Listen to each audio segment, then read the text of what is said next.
Anyway, City Chelsea's the main one. One goal in it, really tight. I think we're seeing that a lot. It'd be good to get you lot sports. That was not tight, man.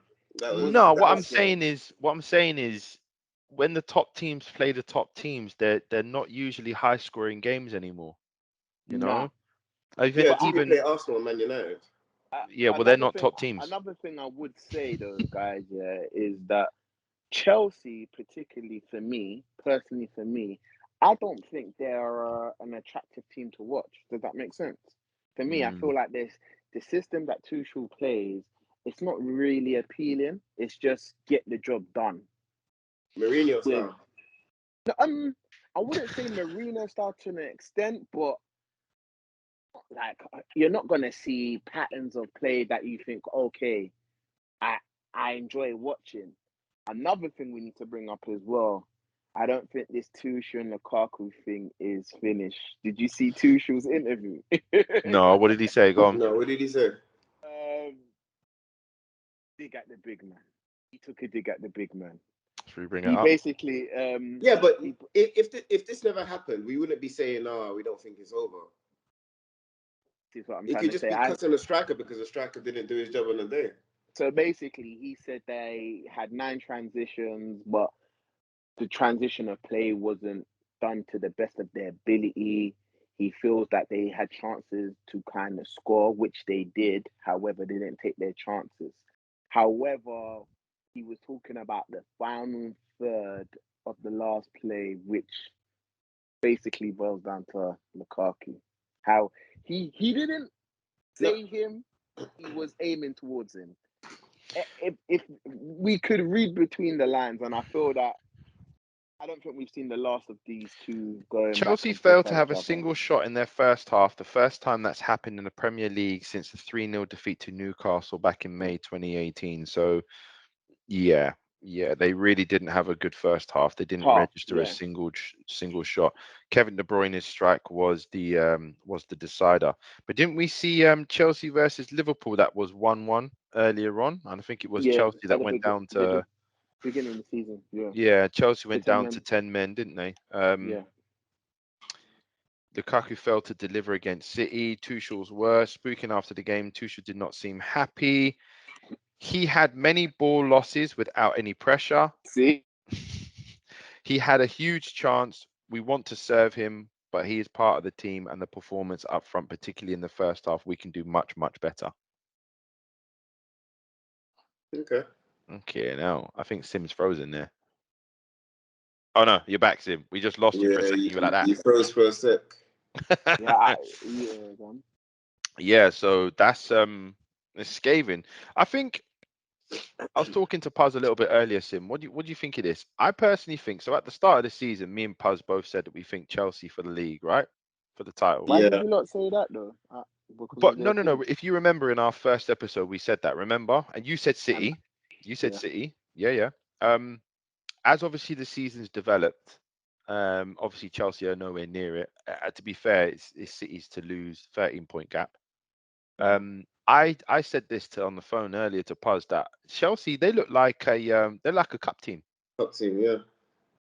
Oh, you think they do well in cups, but when it comes to the domestic league, they're not the finished article. At this moment in time, right? You said their team, their play, their system, their style, isn't very attractive, which is fair enough. Plus, they're struggling to get anything out of Lukaku, 90 mil, whatever. And then at the moment, they're struggling for results in the league, but they're in the League Cup final, aren't they? Yeah. They're in the League Cup final. They're in the FA Cup, the 4th round. They're through to the last 16 of the Champions League. They're playing well in the Champions League. Yeah. And obviously they're sitting in comfortable, what is it? They're second, aren't they? Third. I was going to say third. Yeah. Liverpool second. So they're sitting. And to be honest, it's them three, isn't it? But between them and West Ham, there's quite a gap. So what I'm trying to say is about Liverpool. Yeah. Why? I don't really think they're gonna do anything. What? No, that's why he said it's a 3-horse race, but as in it's cities of what I personally think City have won the league. City have won it, right? But then Then there's the two of them, those, and then there's a bit yeah. of a gap between them and West Ham. We'll have a quick look now. Hold on. City beat Liverpool beat Brentford today quite comfortably. So let's look at the table as it stands.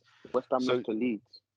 there you go. So at the moment, Chelsea in third are on 43 points, and then West Ham on fourth are on 37 points. So there's a good 6-point gap between them.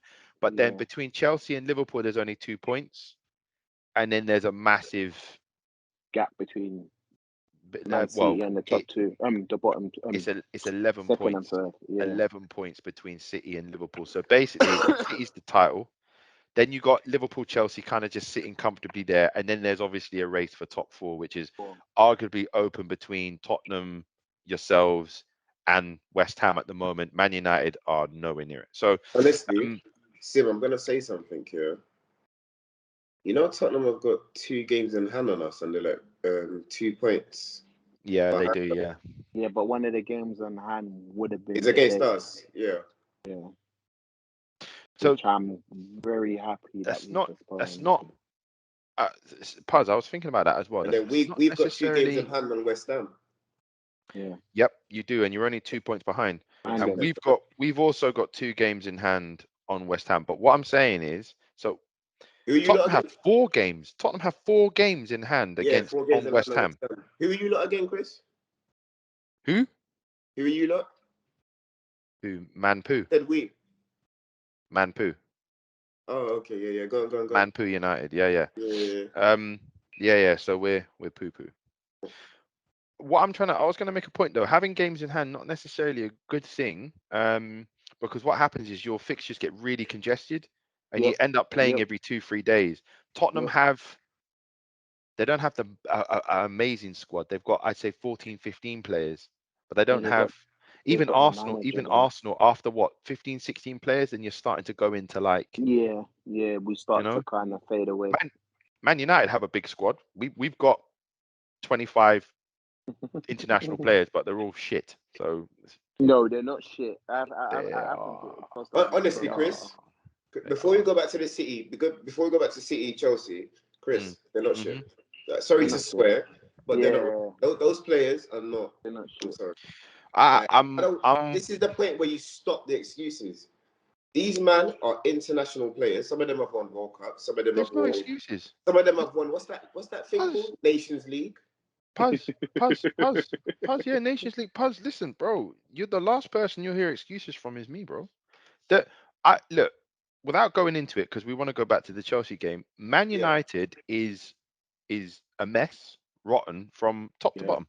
From top to bottom. It's not a case of. It's not a case. Saying that as well, you know. No. It is because just one example. Man. Just one example. Chris, yeah, go before you go there, yeah. No, I'm starting to. Well, I've always agreed with you, Chris, but I'm starting to buy into it even more. Is that the fact that Radnick is not doing so well, and he's gonna go upstairs. To me, that's worrying because it's like if he can't do well on the I don't think he's going upstairs. He is. It's in his contract. He'll go on to be a consultant. Contract. Yeah, that's the whole point. Get that money, boy. Get that money. I'm trying to say the whole point is where I agree with Chris is like, okay, if he's not going to motivate the guys on the pitch, how the hell is he going to get the right players in? He doesn't. It's not his job to get the right players in. We have a director of football and a technical director who work on transfers. Side by side with them, right? He's going to be a consultant. Yeah. Yeah, and that's where it's worrying, Chris, because it's like Sim, you lot just said you made a point about bringing players in, but you lot just said there that the players that we got are good. You know, Puz just said internationals, Nations League stuff. So hold on a minute. Hold on. We do need 1 or 2 players. I'll say that. Yeah, that's what I'm trying to say. But apparently we're good. My point is this. All right, just one example that the club's a mess from top to bottom. All right, Rangnick came out. Before we go there, let's finish the City Chelsea one. Okay. Then we wrap up to. My point about City and Chelsea is watching the game. I thought it was quite an open game. What? In the sense of Chelsea they put them under pressure. It wasn't all City. It wasn't all City. I personally even though they didn't have more shots in the first half, it wasn't all City. Sorry, just had something come up on the screen there. Apologies, sorry about that. But no. What I'm trying to say is, I think I'll look at the stats. Actually, I watched it back. I think both teams.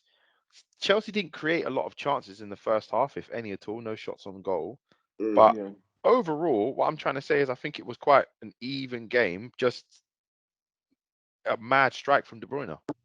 Do you guys think, the substitutions made a difference? Because Werner and Hudson-Odoi came on. As soon as they came on, De Bruyne scored. So it's like, do you think that the Chelsea team, they were probably out of place? They weren't changed their shape yet? Because it was 69 minutes. A minute later, De Bruyne scores. That there's a big gap in midfield, and De Bruyne scores. It's hard to put it down to a single thing in that respect, though. It's hard because. Why? I'll be honest with you. When I was watching that game from minute 1 to minute 90, I feel that Chelsea didn't go there to win that game. What they did, they was hanging into the game. I get why you think it was City wasn't all over them, but for me, City they was at home. They had their home fans. The pattern of plays that they was trying to do against Chelsea, for me, it showed that they wanted it. Grealish had a good chance, and Kepa, the 70 million goalkeeper, saved them. Lukaku had a good chance. But from there, it was all City. De Bruyne, Silva, even down to Sterling, even to that. Yeah, Sterling. So Tuchel's gone 3-5-2, isn't he? Yeah, man, they was all at it, man. So he's gone there to to play low. Stay compact. Yeah, he's gone there. He's gone there for the draw. But if he could nick it at the end, he would have been happy. And this is what I'm trying to say. With that talent disposal, you shouldn't be doing that. Let's be honest. I do like the. I think though, that Pep has changed his tactics when facing the bigger teams in the Premier League. Because before, when he would come up against, let's say, Liverpool or Chelsea, they would just work through his team. They were beating the press. They were doing everything. But now it looks like Pep has changed his tactics a little bit. I think and he's getting the 1-0 wins. Like I think City have always been able to grind out results and adapt. Yeah. But I think the personnel now are a bit different. In Nathan Ake and Ruben Diaz, you've got centre backs that you can leave who have got pace. You can leave and play a much higher line. So you can control. Pep's always been very good at bringing his fullbacks in, but João Cancelo especially, he's almost the perfect modern day Pep fullback in that he plays almost on the halfway line and can tuck in. And what they do is they create phases of play from the halfway line. And they can sit in there. They've got 11 ballers who are comfortable with the ball at their feet, who can take it under pressure.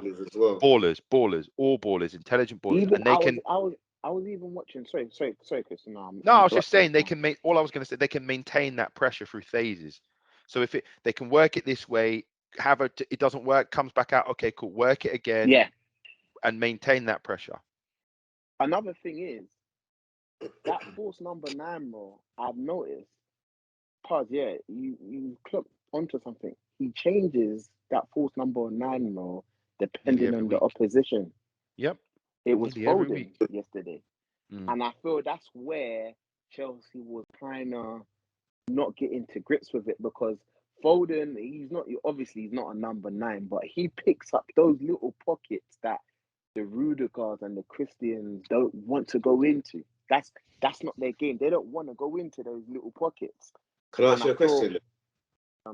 Do you actually think Tuchel wanted to buy Lukaku? Because Tuchel didn't really play with him.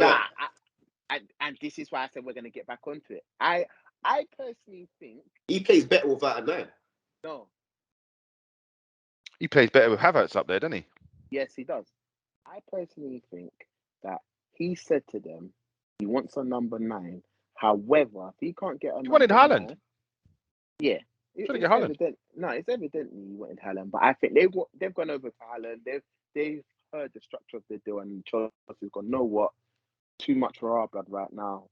We will recommence maybe in the summer or January. Obviously, it's going to be a summer thing. We can see it's going to be a summer thing with Haaland. I don't think anything it's going to happen. He made a statement this week as well. But yeah, it's going to be a January. And I feel that Roman said to him, "Know what? I want you to challenge for the Premier League. So you go and get a number 9. I'll sanction the money for a number 9. Go and get a number 9." I think Lukaku wasn't on top of his list, but he thought, "Know what? Lukaku probably was the next best thing." But Tuchel don't really make the decisions on transfers, though, does he, at Chelsea? He just signs them off. He signs them off. He does. Ain't the lady that signs them off? No, he has to sanction them. He has to sanction them. Yeah, he has to sanction them. I don't think that was his first choice. Me personally, I think that he thought, "No, what if it happens? I look good. If it doesn't, obviously I can now say it's not my fault." But I'll be honest with you, I feel that it's gonna unravel. Yeah, I think it's gonna unravel because the fact that Lukaku said that statement 2 weeks ago, and he said that interview yesterday, Tuchel. There's been bad blood there. Let's be honest. As much as people say, "Oh yeah, they're both professional," there's bad blood there because and the season just started. Wow. We're 4 months in. He's 4 months in. You can't do that, man. Look, man, there's he's only this scored sort of stuff. I saw a stat yesterday. He's only scored twice. He's had 29 appearances over the Big Six that he's been at Man United and Chelsea, and he's only scored twice. That's telling you but that's before Chelsea, though. No, yeah, that was before Chelsea, but that's a poor stat. Yeah, a poor stat. Well, that was one of the things that was always leveled at him, like Lukaku, even when he was at United, that he doesn't score in big games. Like he's a stat padder, like against Everton and West Brom and these kind of teams. Obviously, he played for West Brom, but all the teams that were sort of lower down, Fulham when they were in the Prem, Norwich, he'll get goals. You know what's crazy? When he was at United, I never knew about this sort of like disciplinary sort of issues that he had with the managers. I never knew about it. Really outspoken, man. Listen, at the end of the day, at United, we didn't have disciplinary problems with him, but when Ollie came in, didn't want to play to suit him. He preferred Martial, and let Lukaku go and kept Martial as the number 9 for that season. Wanted a striker anyway. Ollie obsessed with strikers. He wanted another striker anyway. We got Odion Ighalo. In the January, just to fill the space. Nah. It didn't work out. He didn't work out. It didn't work out. It didn't work out. He didn't do a job. Odion Ighalo saw levels, bruv. He saw levels. Like, I mean, yeah, he saw levels. Dream to always play for Manchester United. Hey. So guys, what are we gonna come to the conclusion? Because I feel that Chelsea and Man City game. See, he's a complete team. Simple. Yeah. Simple. Yeah. That's it. That's it in a nutshell. And this is why I said they are going to win the league, because I said to everyone, sorry guys, we had a chance to stop them, but the ref robbed us. I was laughing because you know what? You lot were saying to me City, and you lot like, no, they haven't got a number 9. I said, guys, like they won the league without a number 9. And I said this to everyone that questioned me why I don't really think we on here said they needed a number 9 like that. Nah, we just at the time, I remember that first episode. I remember that first episode. Chelsea were doing well. Chelsea doing well. Lukaku was getting 1 or 2 goals. Listen, at the start, I remember we were all sat on the table.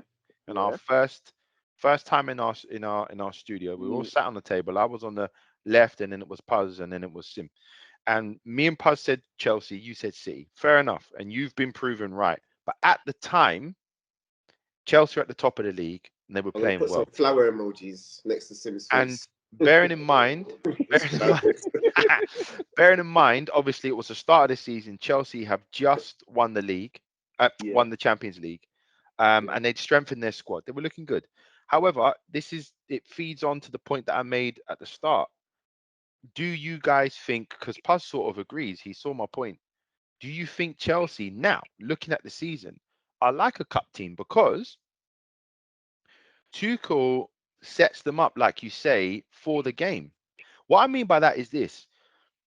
I don't, like you said, you don't see a style. I don't see Chelsea's automated style of play. He plays a 3-5-2. He'll counter, he'll sit, he plays in his wing backs. Okay, fine. That's fair enough. But that's more to not dominate a team.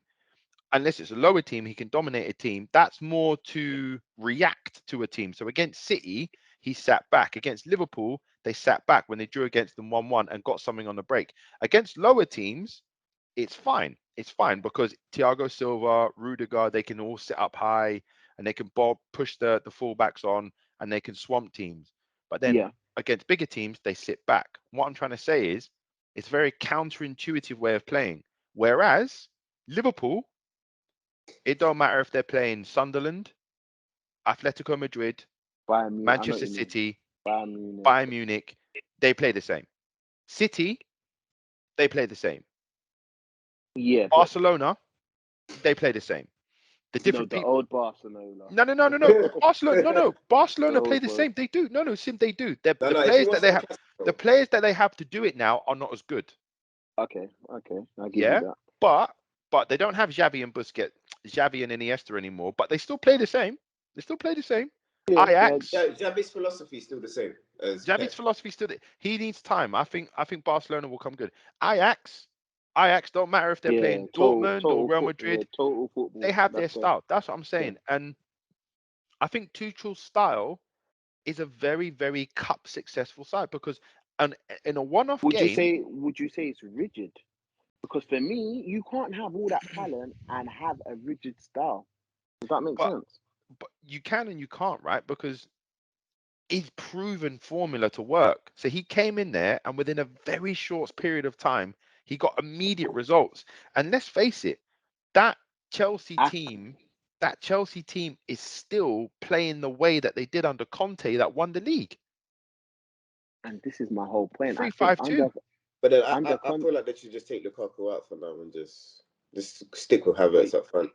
But you can't. You spent 100 million on 90 mil, that's mate. the problem. Yeah, that's the problem. Bro, but it's better to try and win the league and recoup some money than to not win the league and the league's gone. We spent 90. The league's gone. 90 and I don't think we'll see who have Chelsea got in Champions League. I don't think we'll see Lukaku against who have they got? Lille.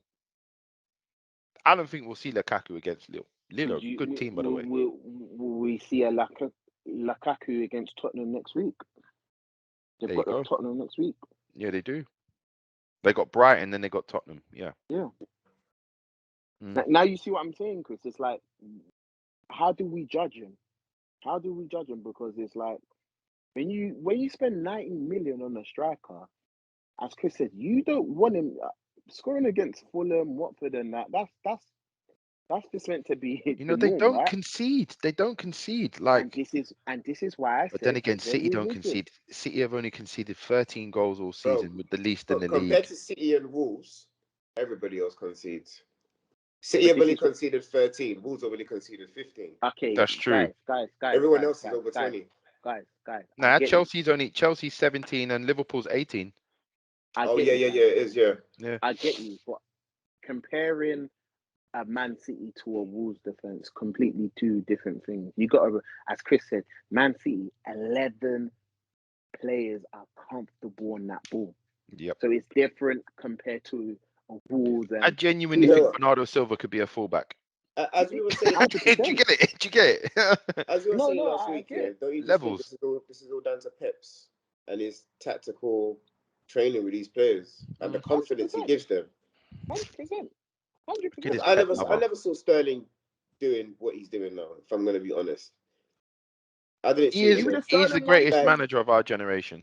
We all think Kyle after Walker. Sir Alex. I know what we all think about Kyle Walker. But Kyle I don't think he's a bad player. Wait. Pause. I have to interrupt you. I have to interject there, yeah? See, with the Sterling one, I don't think that's totally Pep. I heard that was a bit of Arteta as well, Yeah, no, yeah, a lot of them is Bailey. Yeah, Bailey down to Arteta. Even Yeah, Gundogan came out last week. Gundogan came out last week and said, "Oh, when Arteta went, he was like, he was proper upset because he gave him the confidence." They all said that. Yeah, he said he gave him the confidence to play the position, the style of play that he's playing in the Man City now. He said that's why That's why I'm putting up with Tets for now. That's why I'm putting up with him. It is what it is. It is what it is. You know what it is? I think if Arteta had that Manchester City squad and that Manchester City team, he'd be much, much, much higher up the league. Of course he would. Yeah, 100%. So, you know, you can only work with what you got. Exactly. Literally. He's got Tavares is crazy, bruv. He's got Shaq and Tavares, bro. Jacques. Oh.